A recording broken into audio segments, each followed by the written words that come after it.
எங்களை அளவுக்கு அதிகமாய் நேசிக்கிறாங்க பரலோக தகப்பனே. இந்த வார்த்தை என்ன நோக்கமாய் எழுதப்பட்டது, அந்த நோக்கமாய் எங்களுடைய உள்ளத்திலே வந்து பேசட்டும் ராஜா, எங்களுக்குள் கிரியை செய்யட்டும் தகப்பனே. ஸ்தோத்திர ராஜா. அப்பா, உலர்ந்த எலும்புகளை உயிரிழைய செய்த உடைய வசனம் ஆண்டவரே, மரித்த லாசருவை இழப்படி நம்முடைய வார்த்தை எங்கள் மத்தியில் கடந்து வரட்டும், எங்களை உயிர்ப்பிக்கட்டும்.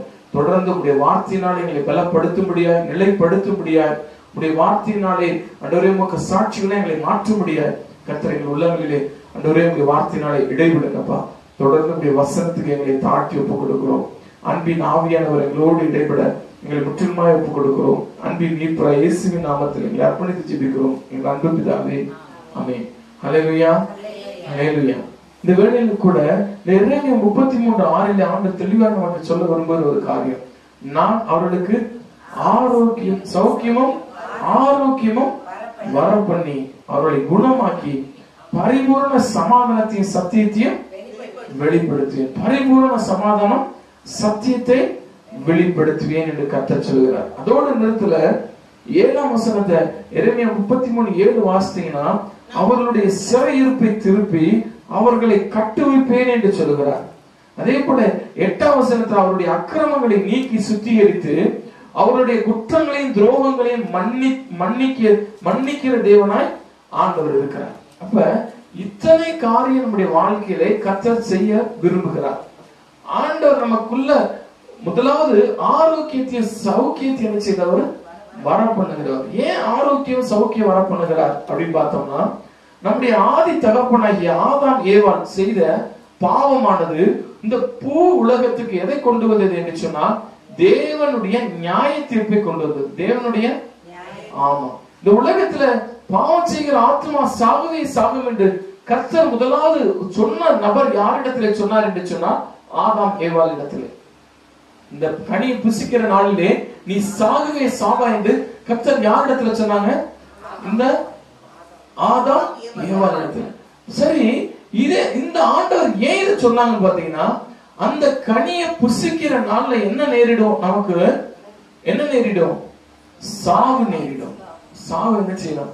அப்ப அந்த கனி என்னன்னு பாத்தீங்கன்னா, அந்த இடத்துல தேவன் சொன்ன ஒரு காரியம், அந்த கனியை ஏன் புசிக்காத அப்படின்னு பாத்தீங்கன்னா, நம்முடைய வாழ்க்கையில சாவு வருவதற்கு காரணம், மரணம் ஒரு மனிதனுடைய வாழ்க்கையில தேவையற்ற முறையில நுழைவதற்கு காரணம் என்னன்னு பாத்தீங்கன்னா, கீழ்ப்படியாமை. கீழ்ப்படியாமைனாலதான் மனுஷனுக்கு என்ன நேரிடும்? சாவு நேரிடும். சரியா? சும்மா இந்த மனுஷனை சாவு வந்து பிடிக்கிறது இல்லை. சாவு யார பிடிக்குது பாத்தீங்கன்னா, கீழ்ப்படியாமைக்குள்ள யார் யார் இருந்தாலும் அவங்கள கண்டிப்பா எது பிடிக்கும்? இந்த சாவு பிடிக்கும். அப்ப அதான் அந்த இடத்துல ஆண்டவர் சொன்னாங்க, இந்த கனியை புசிக்கிற நாள்ல நினைச்சு நீயே அந்த நன்மை தீமை அறிக்கை தக்க கனியை நீ புசிக்காத அப்படின்னு ஆண்டவர் அந்த கனியை என்ன செஞ்சிருந்தாங்க? விலக்கி வைத்திருந்தாங்க. ஆண்டவர் என்ன செஞ்சிருந்தாங்க?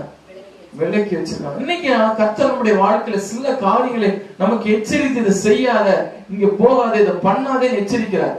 ஆனா மீறி நான் செய்வேன்னு துணிகரமா செஞ்சோம்னா நேரிடுகிற காரியம் விபரீதமா இருக்கும்.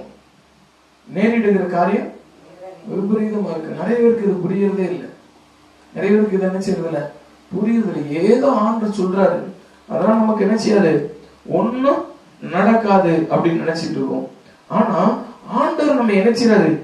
எச்சரிக்கிறார். எரேமியா 43ஆம் அதிகாரம் 11ஆம் வசனம் வாசிப்போம். 43:11. அவன் வந்து எகிப்து தேசத்தை அழிப்பான். அழிப்பான். சாவுக்கு ஏதுவானவன். சாவுக்கும் சிறையிருப்புக்கு ஏதுவானவன். சிறையிருப்புக்கும் பட்டயத்துக்கு ஏதுவானவன். பட்டயத்துக்கும் உள்ளாவான். அவன் வந்து யாரு? இன்னைக்கு யார சத்துரு தொடுவான்னு பாத்தீங்கன்னா, யார் கீழ்ப்படியாம இருக்காங்களோ, பிசாசுக்கு சமீபமா இருக்காங்களோ அவங்கள அழிச்சுப்போம். நல்லா கவனிச்சுக்கணும். கர்த்தருடைய பிள்ளைகள் மிக கவனிக்க வேண்டிய காரியம், கர்த்தர் என்ன சொல்லுகிறாரோ அதைத்தான் செய்யணும். நம்முடைய தனிப்பட்ட வாழ்க்கையில, நம்முடைய குடும்ப வாழ்க்கையில தேவன் நமக்கு எதை செய்ய சொல்லுகிறாரோ அதைத்தான் செய்யணும். அதை விட்டுட்டு உலகம் சொல்லுது, பிசாசு சொல்லுது, அவன் சொல்றான், இவன் சொல்றான், இதை செஞ்சோம்னா என்ன நேரிடுங்க? அவன் வந்து என்ன செய்வான்? சாவுக்கு எதுவான சாவுக்கு. சரியா? ஆமா. அந்த இடத்துல எச்சரிக்கிறார் கர்த்தர். சிறையிருப்பு எதுவான சிறையிருப்பு கொண்டு போயிடுவான். இங்க நிறையவருடைய வாழ்க்கை பிசாசினால இப்படித்தான் சிறைப்பிடிக்கப்படுது. தேவனுக்கு நம்ம ஒப்பு கொடுக்கணும்னா கீழ்ப்படியணும். பிசாசுக்கு நம்ம ஒப்பு கொடுக்கணும்னா கீழ்ப்படியாம இருக்கணும். தேவனுக்கு கீழ்ப்படியாம இருந்தா யார்கிட்ட போயிடுவோம்? பிசாசு போயிடுவோம். அப்ப நம்ம யாரோட இருக்க போறோம்? ஆண்டவரோடையா பிசாசோடையா? ஆண்டவரோட நினைச்சேனும் கண்டிப்பா கீழ்ப்படிஞ்சு ஆகணும். தானியேல் தீர்க்க தரிசன புத்தகம் 11ஆம் அதிகாரம் 33ஆம் வசனம் வாசிப்போம். தானியேல் 11:33.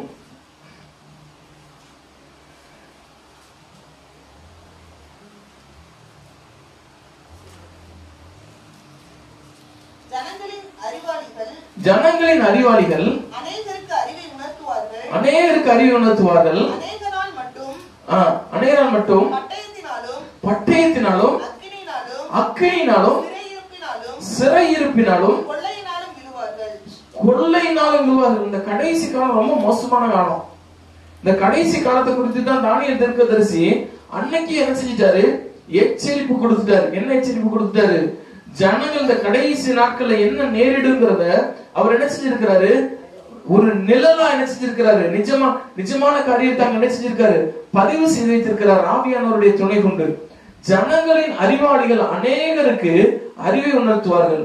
அநேக நாள் மட்டும் பட்டயத்தினாலும் அக்கினியினாலும் சிறையிருப்பினாலும் கொள்ளை நோயினாலும் விழுவார்கள். ஏன் விழுவாங்க தெரியுமானா, அதுக்கு முன்னாடி இருக்கிற வசனத்தை நீங்க வாசிங்கன்னா புரிந்து கொள்ளலாம்.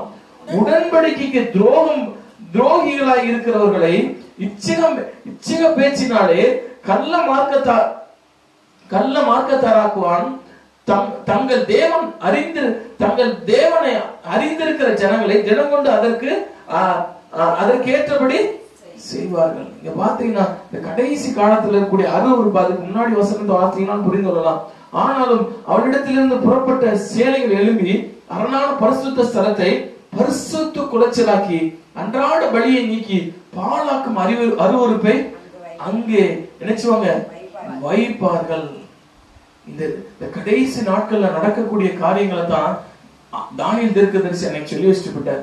இந்த கடைசி நாட்கள் அருவருப்பு நேரிடும். அருவருப்பு நடந்து கீழ்ப்படியாம தேவனுக்கு விரோதமா இருக்கிறது, தேவனுக்கு துரோகம் பண்ணுகிறது, தேவனுடைய பிள்ளைகளாக இருந்து ஜெபிக்காமல் இருக்கிறது, வேத வாசிக்காமல் இருக்கிறது, வேதத்தின்படி வாழாத வாழ்க்கை நமக்கு இருந்துச்சுன்னா இதைத்தான் தானியேல் தீர்க்கதரிசி அன்னைக்கு எழுதிட்டு போட்டார். உனக்கு ஆபத்து. இந்த கடைசி நாட்கள்ல பிசாசு தன் கரத்தை ஓங்குறப்ப என்ன செய்ய முடியாது? தப்பிக்க முடியாது. அப்ப நம்ம என்ன பண்ணணும்?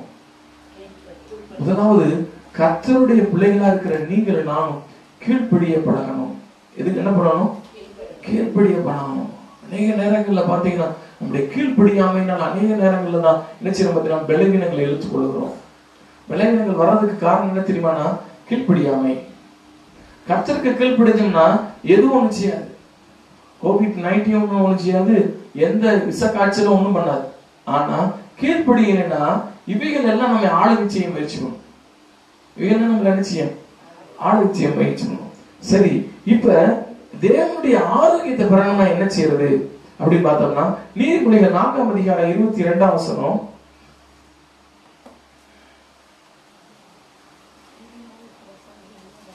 நீதிமொழிகள் 4:22.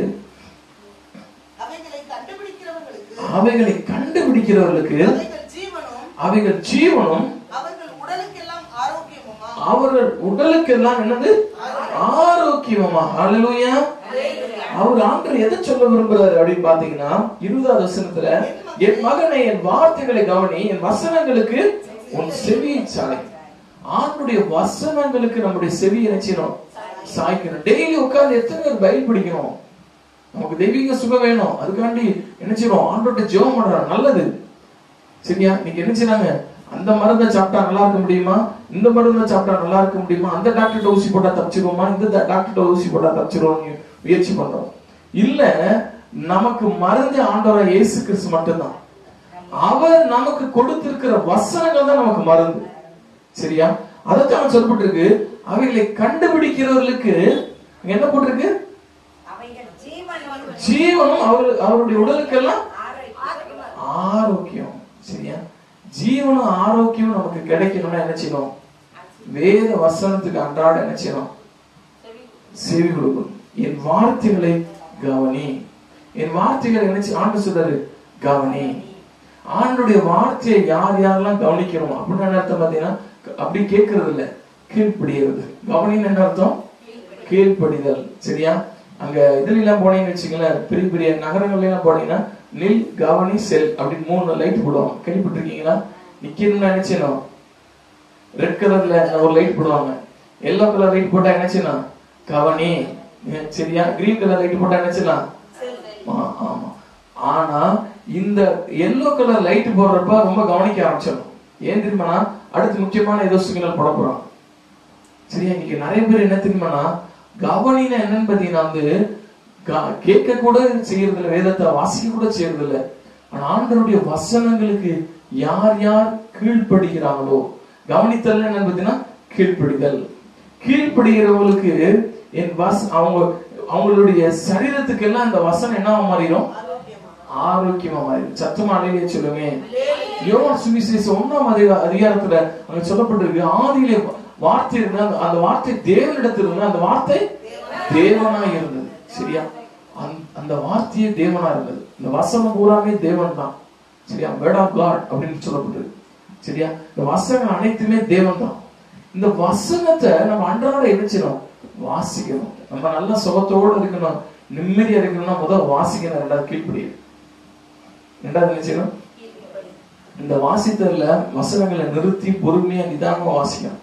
சரி, நிறைய பேர் கட கட கடன்னு பைபிளை முடிக்கணும்னு சொல்லி வாசிப்பாங்க. அது இல்ல, நிறுத்தி நிதானமா வாசிச்சு.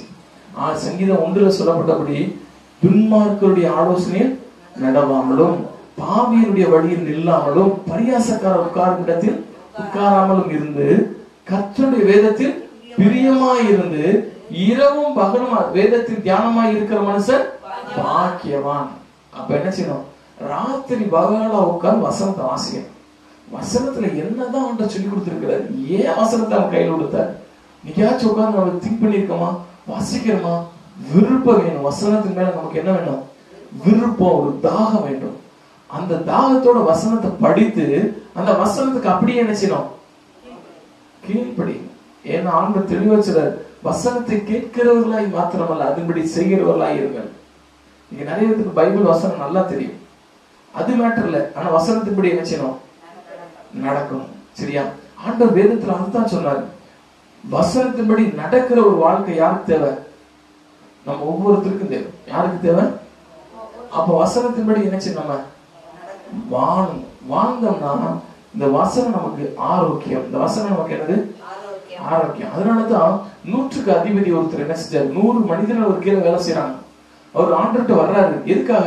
அவருடைய வேலைக்காரன் சுகவீனமா இருக்கிறார், மரண படுக்கையில் இருக்காரு.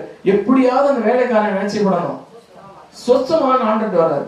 ஆண்டுட்டு வந்தோடனே அவருக்கு ஆண்டு சொல்றாங்க, சரி நான் வீட்டுக்கு வரேன். அண்டவர், நீங்க வீட்டுக்கு வர்றதுக்கு நான் பாத்துருவான் இல்ல. அடுத்து ஒரு காரியம் செய்றாரு. அண்டவரே, இது ஒரு வார்த்தை சொல்லுங்க. வேலைக்காரன் நினைச்சுக்குவான், சுத்தமா ஒரு வார்த்தை சொல்லுங்க ஆண்டவரே. அப்படின்னா என்னன்னு பாத்தீங்கன்னா, அந்த மனிதனுக்கு ஆண்டுடைய வசனத்தின் மேல அவ்வளவு நம்பிக்கை. ஆண்டுடைய வசனத்தின் மேல அவ்வளவு நம்பிக்கை. இன்னைக்கு நமக்கு ஆண்டவருடைய வசனத்தின் மேல நம்பிக்கை இருக்குதா? அந்த நம்பிக்கையோட வசனத்தை படிக்கிறோமா? ஏன் ஆண்டுடைய அற்புதங்கள் நடக்கல, ஏன் ஆண்டுடைய அடையாளங்கள் நடக்கிறது இல்ல அப்படின்னு பாத்தீங்கன்னா, நம்ம வசனத்தின் மேல என்ன செய்யல, வசனத்தை முதல்ல படிக்கவும் இல்ல, ரெண்டாவது நம்பல. அதனாலதான் நமக்கு அற்புதம் நடக்கல.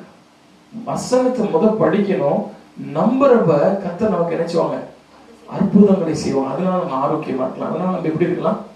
ஆரோக்கியமா இருக்கலாம். ரெண்டாவது ஒரு காரியம், எசேக்கியேல் தீர்க்கதரிசன புத்தகம் 47ஆம் அதிகாரம் 8ஆம் வசனம். எசேக்கியேல் 47:8. அவர் என்னை நோக்கி இந்த தண்ணீர் கிழக்கு தேசத்தில் புறப்பட்டு போய் வனாந்திர வழியாய் ஓடி கடலில் விழும். கடலில் பாய்ந்து விழுந்த பின்பு அதின் தண்ணீர் என்னவாயிருமா? ஆரோக்கியமாயிருமா. அப்போ ஒரு தண்ணீரை குறித்து அங்க ஆண்டவர் பேசுறாங்க. அதுல 9வது வசனத்தை வாசிப்போம்னா, சம்பவிப்பது என்னவென்றால், இந்த நதி போகும் இடமெல்லாம் சஞ்சரிக்கும் ஜீவ பிராணிகள் யாவும் பிழைக்கும். இந்த தண்ணீர் அங்கே வந்தபடியினால் வெகு ஏராளமான மச்சங்களும் உண்டாயிருக்கும். இந்த நதி போகும் இடமெங்கும் உள்ள யாவும் ஆரோக்கியப்பட்டு பிழைக்கும். பாத்தீங்கன்னா இங்க ஒரு நதியை குறித்து பேசுறார். அது என்ன நதி அப்படின்னு பாத்தீங்கன்னா பரிசுத்த ஆவியானவரை குறிக்கக்கூடிய ஜீவ நதி. சரியா? என்னை விசுவாசிக்கிறவருடைய உள்ளத்தில் இருந்து ஜீவ தண்ணீர் உள்ள நதிகள் நினைச்சீங்க பாயும் சொன்னார். அப்ப இந்த இடத்துல ஆண்டவர் சொல்ல விரும்புகிற ஒரு காரியம் பரிசுத்த ஆவியானவரால் உண்டாயிருக்கக்கூடிய ஆரோக்கியம். பரிசுத்த ஆவியானவரை நாம் வாழ்க்கையில பெற்றுக்கொள்ளும் பொழுது நம் வாழ்க்கையில் இருக்கிற எல்லா பலவீனங்கள் மறையும் என்று சொல்லி தெளிவாய் ஆவியானவர் என்ன செஞ்சிருக்கிறாரு? ரோமர் 8ஆம் அதிகாரத்துல அதை பதிவு செய்து வைத்திருக்கிறார். ரோமர் 8ல வாசம்னா கிறிஸ்துவுள்ள ஆவி உங்களில் வாசமாய் இருந்தால் சாவுக்கு ஏதுவான உங்கள் சரீரங்களை திரும்பவும் நினைச்சுவாரா உயிர்ப்பிக்கிற ஆண்டவர். திரும்பவும் நினைச்சாரு 11ஆம் வசனத்துல அன்றையும் இயேசுவை மரித்தோரிலிருந்து எழுப்பினவருடைய ஆவி உங்களில் வாசமாய் இருந்தால் கிறிஸ்துவை மரித்தோரிலிருந்து எழுப்பினவர் உங்களில் வாசமாய் இருக்கிற தம்முடைய ஆவியினாலே சாவுக்கு ஏதுவான உங்கள் சரீரங்களையும் உயிர்ப்பிப்பார். ஹல்லேலூயா. நம் சரீரங்களை உயிர்ப்பிக்கிறவர் இந்த ஆவியானவர் வந்தா தான் நம்ம ஆரோக்கியம் கிடைக்கும். அதனாலதான் ஆண்டவர் கடைசி நாட்கள்ல மாம்சமான யாவர் மேலும் தம் ஆவியை ஊற்றுகிறார். இந்த கடைசி காலம் எப்படிப்பட்ட இருக்க போது இனி எங்க பார்த்தாலும் கொள்ளை நோய் தான் இருக்கும். இப்பதான் ஒரு கொள்ளை நோய் தான் ஒரு சாம்பிள் தான் வந்திருக்குது. நீ அடுத்து ரகவாரிய வரும். ஏன்னா உலகத்துல என்ன செய்ய ஆரம்பிச்சிட்டாங்க? மனிதர்களுக்கு விரோதமான பயோ வெப்பன் அப்படின்னு சொல்லக்கூடிய பயோ வெப்பன் என்னது? கிருமிகளை கொண்டு மனுஷன் அழிக்கிறது. துப்பாக்கி குண்டுகளை வச்சு அடிக்கிறது இல்ல, தீ வச்ச மனிதர்கள் அழிக்கிறது இல்ல. எதை வச்சு அடிக்கிறது? கிருமிகளை கொண்டு ஒரு தேசத்திலிருந்து இன்னொரு தேசத்துல இருக்கிற ஜனங்களை என்ன செய்யறது? அழிக்கிறது. இப்ப இந்த பயோ வார் என்ன செஞ்சுட்டான்? தொடங்கிட்டான். பயோ வார் என்ன பாத்தீங்கன்னா ஒரு பயங்கரமான ஒரு யுத்தத்தை ஆரம்பிச்சிருக்கான் உலகமா ஒரு அரங்குல. இப்ப ஒரு நாடுதான் தான் பெரிய நாடுங்கிறத உலகத்துக்கு அறிவிக்கிறதுக்கான சைனா செஞ்சிருக்கு. நீ அநேக நாடுகள் இதை செய்ய போறான். சரியா? உலகத்துல இருக்கிற எல்லா நாடுகள்கிட்டையும் இது மாதிரி மிக கொடூரமான கிருமிகள் எல்லா நாடுகளும் என்ன செஞ்சிருக்காங்க? இன்றைக்கு வைத்திருக்கிறாங்க. என்னைக்கு வச்சிருக்கான்? இன்றைக்கு ரஷ்யா, ஜெர்மன், யூகே, யுஎஸ் எல்லா நாடுகளும் இப்படிப்பட்ட கிருமிகள் இதை காட்டில் மோசமான கிருமிகள். சரியா? இது சரியத்தனை கட்ட இதை காட்டில் மோசமான கிருமிகள் அழிச்சானா அது என்ன பண்ணு பாத்தீங்கன்னா சதைகளை 2 பிளக்க வைக்கக்கூடிய கிருமிகள் வச்சிருக்கிறான். உங்க சதைய 2 விட்டுச்சு. அதாவது பாத்தீங்கன்னா முந்தில ராஜபலவும் சொல்லுவாங்க, கேள்விப்பட்டிருப்பீங்க. கேன்சர்ல மோசமானது ராஜபலம்னா உடம்பு சதையெல்லாம் 2 கிளியும். அப்படிப்பட்ட கிருமிகள் வச்சிருக்கிறான். எலும்புகளை பாதிக்க வைக்கக்கூடிய கிருமிகள் உண்டாக்கி வச்சிருக்கிறான். எல்லா கிருமிகளையும் பத்திரமா வச்சிருக்கான். இப்பதான் என்ன செஞ்சிருக்கான்? ஸ்டார்டே பண்ணிருக்கான். உலக நாடுகளுக்கு எல்லாத்துக்கும் இப்பதான் என்ன பாத்தீங்கன்னா ஒரு சின்ன ஸ்பார்க் ஆயிருக்கு. சரியா? மனுஷனை அழிப்பதற்குரிய காலமா இருக்கிறது கடைசி காலம். வேதத்துல சொல்லப்பட்டபடி மனுஷருக்கு என்ன செய்ய எச்சரிக்கையா இருங்கள் என்று கர்த்தர் சொன்னபடி மனுஷனுக்கு விரோதமாய் மனுஷன் எழும்பி செயல்படுகிற இந்த பொல்லாத காலம் இந்த கடைசி காலம் ஆனபடினால இது ஒரு பகுதியில இருந்தாலும் மற்றொரு பகுதியில பிசாசுகள் செயல்பட ஆரம்பிச்சிருச்சு. தினம் பாத்தீங்கன்னா எவனோ ஒருத்தர் மை மாந்திரம் செய்யும். இன்னைக்கு பாத்தீங்கன்னா குடும்பத்துக்கு என்ன செஞ்சிட்டு இருக்காங்க? மை மாந்திரியம் பண்ணி ஒரு குடும்பத்தை அழித்து கொண்டு இருக்கிறாங்க. அங்க என்ன நடக்குது? அசுத்த ஆவியலை ஏவி விடுகிற காரியங்கள், அசுத்த ஆவியலை கொண்டு ஒரு குடும்பத்தை அழிக்கிற காரியங்கள் இது ஒரு பகுதியில் நடந்துட்டு இருக்கு. ஆவியலை கொண்டு ஒரு குடும்பத்தை பலவீனப்படுத்த முடியுமா? முடியாதா? வேதத்தை எடுத்து வாசிப்போம். லூக்கா சுவிசேஷம் 6ஆம் அதிகாரம் 18ஆம் வசனம்.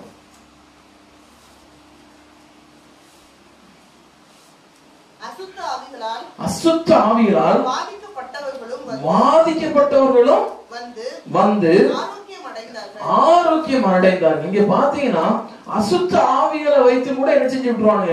பலவீனப்படுத்தி விட்டுருவாங்க. அசுத்த ஆவிகளை வச்சு என்ன செய்யறது? பலவீனப்படுத்துறது. குடும்பத்துல தேவையற்ற ஒரு நோய்களை கொண்டு வந்து விட்டுறது.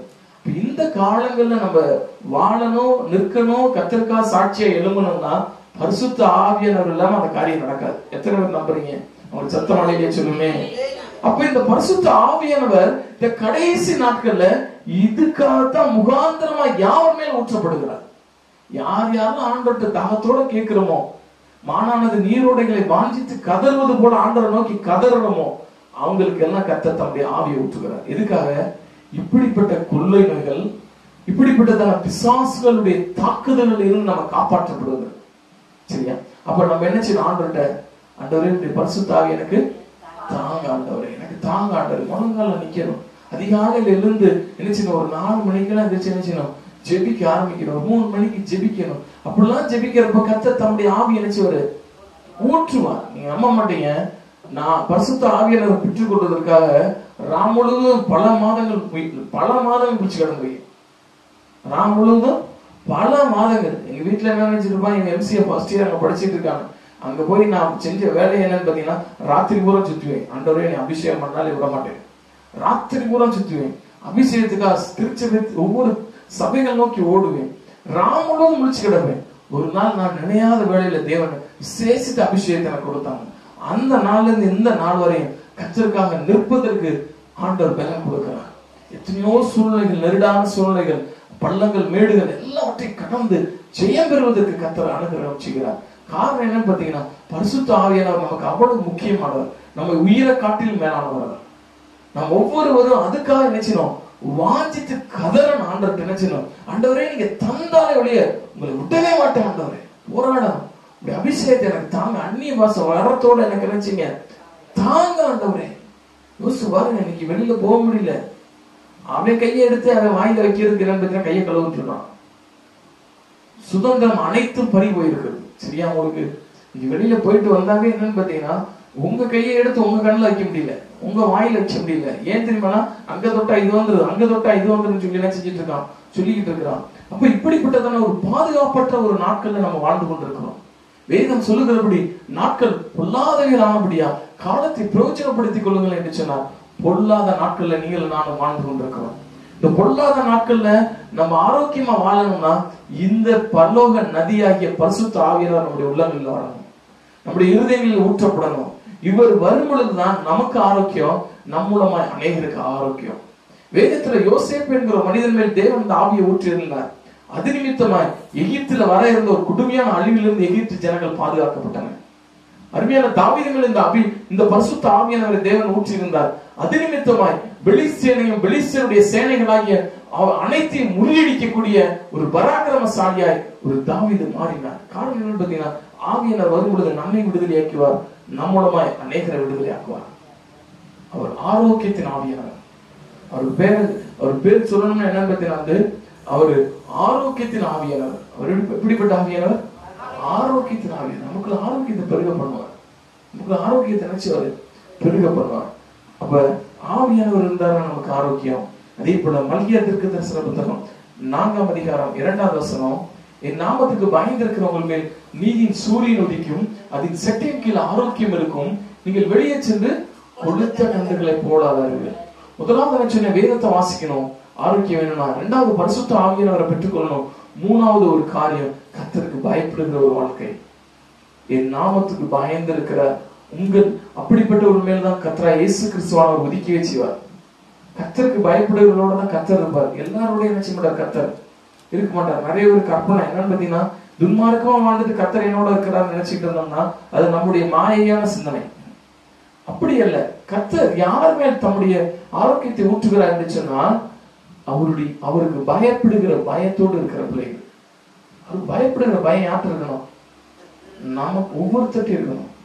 கர்த்தருக்கு பயப்படுகிறன்னு என்னது? தீமையை வெறுப்பதே கர்த்தருக்கு பயப்படுகிற பயம். தீமை என்னது? தீமை பொய் நாவு. வேதத்துல நீதிமொழிகளை வாசிங்கன்னா அங்க ஒரு பெரிய லிஸ்டே கொடுத்திருக்கிறார் ஆண்டவர். அது என்னன்னு பாத்தீங்கன்னா, அபத்தம் பேசும் பொய் சாட்சி. அந்த இடத்துல நீதிமொழிகள் 6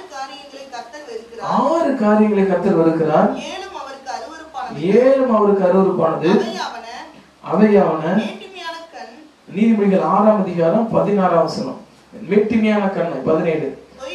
பொய் நாவு, குற்றமற்றவருடைய ரத்தம் சிந்துகை, துர் ஆலோசனையை பிணைக்கும் இருதயம், தீங்கு செய்வதற்கு விரைந்தோடும் கால், அபத்தம் பேசும் பொய் சாட்சி, சகோதரர்களுக்குள்ளே விரோதத்தை உண்டு பண்ணுதல் ஆகியவைகளே. ஆண்டவர் தெளிவா சொல்ற ஒரு காரியம் என்னன்னு பாத்தீங்கன்னா, மேட்டிமையான கண். பெருமை யார்கிட்ட இருக்குதோ அவங்க எல்லாம் என்னன்னு பாத்தீங்கன்னா தீமை செய்யறோம். அடுத்து என்னன்னு பாத்தீங்கன்னா, பொய் நாவு. பொய் வார்த்தையை பேசணும்னாவே நமக்கு ஆபத்து. பொய்யை நினைச்ச கூடாது.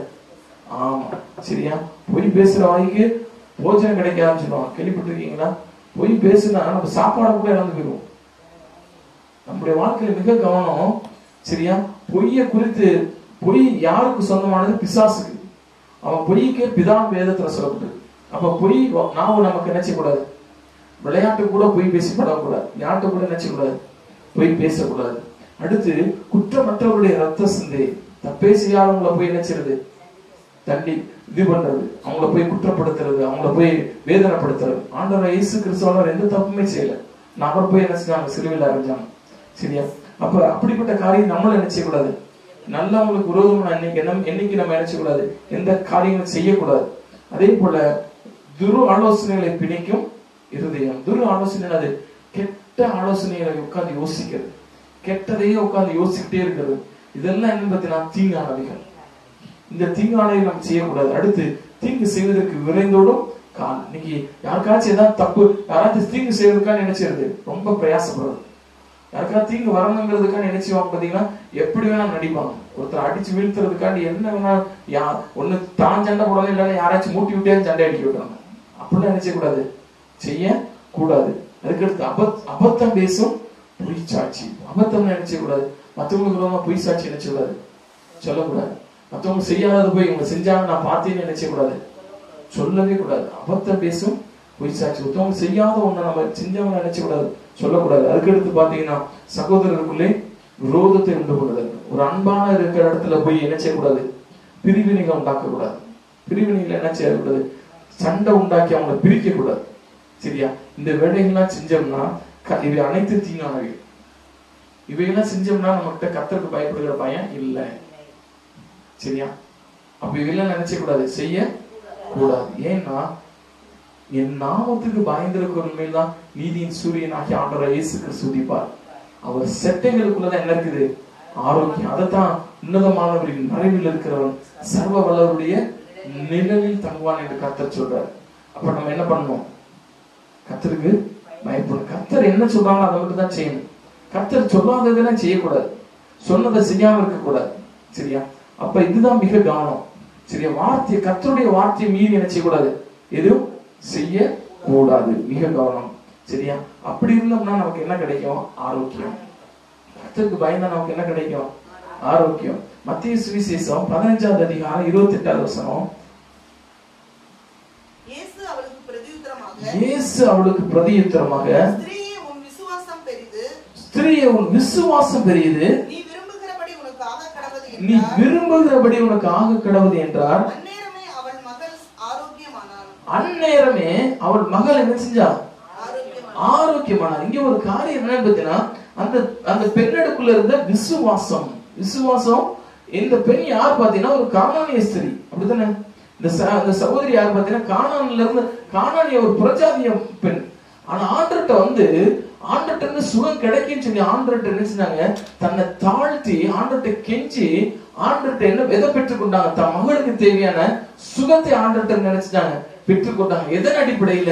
விசுவாசத்தின் அடிப்படையில். விசுவாசம் என்கிறது கர்த்தர் பேரிலே நாம் வைத்திருக்கிற நம்பிக்கை. இன்னைக்கு எத்தனை பேர் கர்த்தர் பேர் நம்பிக்கை வச்சிருக்கோம்? சரியா? சத்தமா சொல்லுங்க. கர்த்தர் மேல நம்ம நினைச்சோம் நம்பிக்கை இருக்கு. எந்த சூழ்நிலையா இருந்தாலும் கர்த்தர் இங்க வழி நடத்துவார். அவர் எனக்கு போதுமானவர். அவரையே சார்ந்து கொள்ளுங்க. அவரிடத்திலிருந்தே நன்மை பெறுவதற்காக அவரிடத்துல நம்ம நினைச்சது தாழ்த்துக்கிற ஒரு காரியம். இந்த தாழ்த்துதல் இந்த யார்கிட்ட இருந்துச்சு? இந்த கானானிய ஸ்திரீட்ட இருந்துச்சு. உங்க சின்ன பிள்ளைல இருந்து பிரமாணங்களை படிச்சால் கிடையாது, வேத பிரமாணத்தை தேர்ந்த ஆள் கிடையாது. ஆனா ஆண்டவர் இயேசு கிறிஸ்துவை குறித்து கேள்விப்பட்ட ஆண்டவர்கிட்ட வந்திருக்காங்க. எதுக்காக? தன் மக சுகவீனமா இருக்கா, தன் மக எப்படியா சுகம் அடையணும். இப்ப ஆண்டவர்கிட்ட ஆண்டவரையே முழுசும் நம்பி இருக்கிறாங்க. ஆண்டவர்கிட்டயே நினைச்சாங்க, முழுசும் நம்பி இருக்கிறாங்க. அந்த நம்பிக்கையை கர்த்தர் பார்த்து அவங்க சொன்னாங்க, இந்த நேரம் முழுவதும் உன் மக சுகமாயிட்டான். அவ்வளவுதான். ஆண்டுகிட்ட இருந்து ஆரோக்கியத்தை பெறணும்னா விசுவாசம் நமக்கு அவசியம். விசுவாசம் அவசியம்னா விசுவாசத்துக்காக வேதத்தை முதல் சொன்னபடி வேதத்தை வாசிக்கணும். ஏன்னா விசுவாசம் தேவனுடைய வார்த்தையினாலதான் நமக்கு கிடைக்கும். வசனத்தை எந்த அளவுக்கு வாசிக்கிறோமோ அந்த அளவுக்கு விசுவாசம் நினைச்சுவோம், நாம் வளர்ச்சி அடைவோம். சரியா? அப்ப வசனத்துக்கு நம்ம நினைச்சிடும், ஒப்பு கொடுக்கணும். அதன் மூலமா விசுவாசம் வரும். விசுவாசம் இருந்துச்சு நமக்கு என்ன கிடைக்கும்? ஆரோக்கியம் கிடைக்கும். சரியா? பணம் கொடுத்து வாங்க தேவையில்லை. பணம் கொடுத்து வாங்குறதுக்காண்டி நீங்க எத்தனையோ அலைஞ்சு தேடுறாங்க, ஆனா ஆரோக்கியம் கிடைக்கிறதும் இல்லை. சரியா? ஆனா பணத்தினால கிடைக்காத ஆரோக்கியத்தை கர்த்தராகிய இயேசு கிறிஸ்துவினால பெற்றுக்கொள்ள முடியும். கர்த்தருடைய ஆசீர்வாதமே ஐஸ்வர்யத்தை தரும், அதோடு வேதனை கொட்டார். அவர் கொடுத்தாருன்னா நமக்கு பரிபூர்ண சுகம் தான். வேதத்துல யோவான் சுவிசேஷம் 10:10 சொல்றாரு, நானும் அவங்களுக்கு ஜீவன் உண்டாயிருக்கும், அது பரிபூர்ணப்பட வேண்டியது. அப்ப ஆண்டுகிட்ட இருந்து ஒரு பரிபூர்ண சுகத்தை பெறலாம். கத்தி இல்லாம ரத்தம் இல்லாம சுகத்தை பெறலாம் ஆண்டுகிட்ட. சரியா? அப்ப இதைத்தான் யார் பெற்றுக்கொண்டா? இந்த கானானிய ஸ்திரீயினுடைய மகள் பெற்றுக்கொண்டாங்க. எதன் அடிப்படையில? கானானிய ஸ்திரீயினுடைய விசுவாசத்தினாலே. ஆண்டுகிட்ட இருந்து எதையாச்சும் பெறணும்னா நமக்கு என்ன வேணும்? விசுவாசம் வேணும். ஆண்டுகிட்ட இருந்து ஆரோக்கியத்தை பெறணும்னா நமக்கு என்ன வேணும்? நீ வேதத்துல அநேக நபர்கள்ட்ட பாத்தீங்கன்னா இதுதான் காணப்பட்டுச்சு. பெரிய பெரிய அறிவாளிகள் அவர்கிட்ட இருந்து சுகம் பெறல. பாமர ஜனங்கள், ஏழை ஜனங்கள், மிகவும் பட்டி தொட்டிகள்ல வாழக்கூடிய கிராமத்து ஜனங்கள் ஆண்டவர்கிட்ட இருந்து நினைச்சிட்டாங்க, அற்புதங்களை பெற்றாங்க. காரணம் என்னன்னு பாத்தீங்கன்னா ஆண்டவர் மேல அவ்வளவு பெரிய நம்பிக்கை வச்சிருந்தாங்க.